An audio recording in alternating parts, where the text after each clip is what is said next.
Hey guys! I hope that you guys are doing amazing wherever you are in the world. My name is Shikha, as always, and I welcome you to my channel. I'm so grateful that you guys are listening, subscribing, and commenting on my channel. I really appreciate it. In this video, I want to speak to you guys about how INFJs have this extremely poignant conflict within themselves all of the time. It's like a battle that's raging within us all the time. There's a lot of battles raging within us all the time, but this specific one is about our idealism. And as you guys might know, you probably do know, INFJs are extremely idealistic. And that's one of our, I think, flaws in a way, and also our powers, right? Our superpower. And so it is both things to us. Now I'll explain a little bit about our idealism, and then I'll talk to you guys about the battle that rages within us between our idealism and our realism, right? So we have both of those things within us. Idealism is basically about the fact that we see the world as it could be. We see how it could be absolutely perfect. We see people as if they could be absolutely perfect. We see their idealistic form. We see our idealistic environment. We see the way the world is ideally, so idealistic politics, idealistic environmental laws, our idealistic Mother Earth, idealistic universe. There's everything that is present in the world and present in ourselves. We can see it in its idealistic form. And the idealistic form is its best version. It's the best possible version of itself. Because we have not only a positive way of looking at the world, but also we have our intuition. And we use our intuition to see the world as it could be, as the possibilities, rather than what it is right now. In our head, as we're roaming around the earth, as we're walking through this planet, we have the possibility of seeing limitless, absolutely limitless, endless possibilities. In my mind, even right now, I can see all of the different endless possibilities, and my mind is occupied with all those possibilities, with all those idealistic possibilities. There's so much that is possible for me to do with my life, with my time, all the idealistic things that I could spend my time doing, my energy doing, all the idealistic people I could be hanging out with, all the people that I could be enhancing to be their idealistic version, right? And there's so much of this idealism within us in everything that we do. Unfortunately, we live in a world that is absolutely impossible to be idealistic, right? We live in a real world, we live in a real physical world where idealistic or idealism is impossible. It is not possible for an idealistic world to exist. It's just not possible because the universe is always gearing towards chaos. It's always moving towards chaos. And so it's always going to move away from idealism and more towards the reality that it is in right now, right? And so that jarring reality that it's never, this place that we live in is never going to be idealistic. Our lives are never going to be idealistic. Our environments are never going to be idealistic. That jarring reality hits us, it punches us in the gut. And we think to ourselves, damn it, why was I even born? Why am I born in this world where I see the possibilities, but it's never ever going to be possible for me to make those possibilities real, right? Those idealistic possibilities are never going to be real. Only in my mind are they going to be real. And that's why we spend so much time in our heads, because in our heads, everything is idealistic. Everything is perfect. The imaginary worlds we create in our heads are idealistic, right? They're absolutely perfect. And so there's nothing we can do about the outside world, but we can spend a lot of time in our imaginary head world. And we do. We spend a lot of time by ourselves in our heads, imagining, dreaming, making up scenarios, analyzing, thinking about it. It's so much fun, right? But if you're doing that, you're not living in the real world. And that's one of the things I always tell you guys, is that you have to stop living in your imaginary worlds. It is addictive, and I know that myself. I've done that many times in the past, where I spend a lot of time living in my idealistic world in my head, and I think, oh, I never want to leave here. I just want to spend all of my time here. And so I ignore my physical needs, I ignore my physical body, I forget to eat, I forget to drink, I forget to sleep. I spend all of my time here, forgetting that this body exists, and I get sick, I burn out, I get exhausted. But not only that, I don't take care of the real world scenario. So I forget to pay bills. I forget the fact that I need to, work at my job. I get fired, things like that, right? And so that's not how you want to live your world, your life. It's not ideal, right? you want to be able to obviously go into your idealistic scenarios as much as possible and pull from them, and hopefully try and implement those things as much as possible in your life.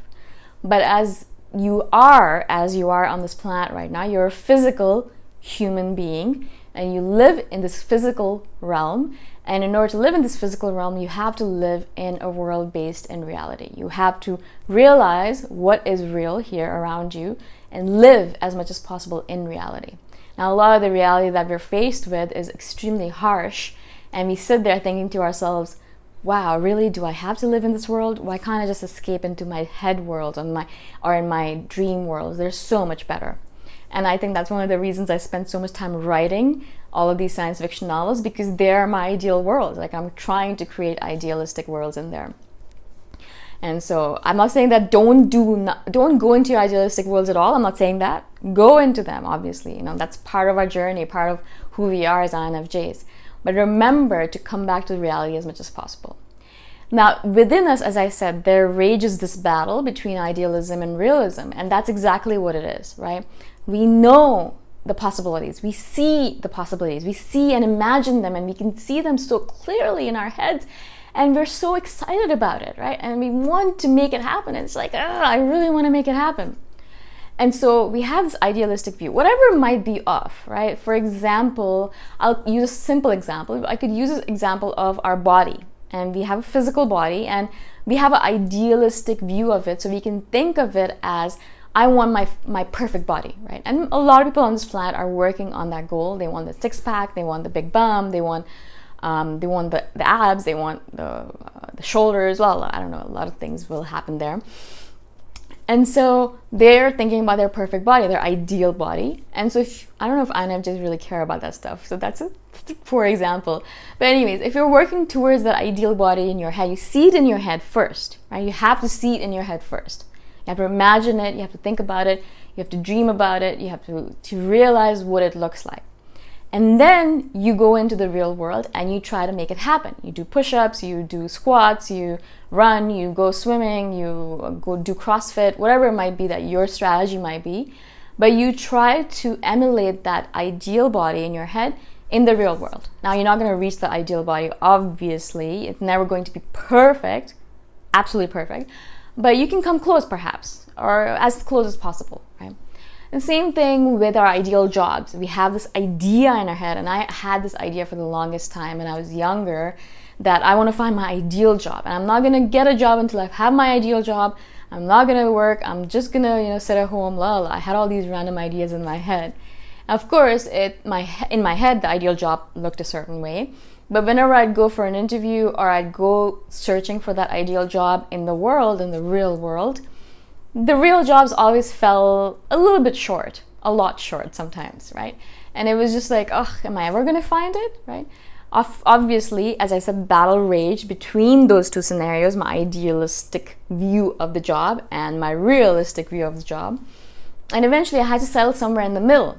I really had to settle somewhere in the middle, which means that I had to move away from my idealism, closer to reality, but not so close to reality that I was completely giving up on my dream, right? That's not what you want to do. I don't want you guys to believe that your dream idealistic views on the world or in the scenarios are not completely impossible. I don't want to believe that they're completely impossible. I don't want us to believe that, right?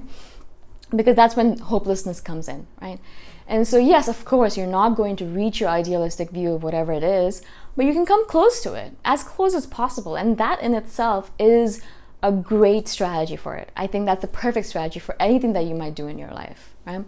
So yes, have your idealistic view, have your idealism, but still live in the real world. Have your feet on the ground. Have your head in the clouds, but have your feet on the ground, right? I think that's a pretty famous quote where it says, build your castles in the air. That's where they're meant to be. Build them here with your imagination and your dreams and your idealism.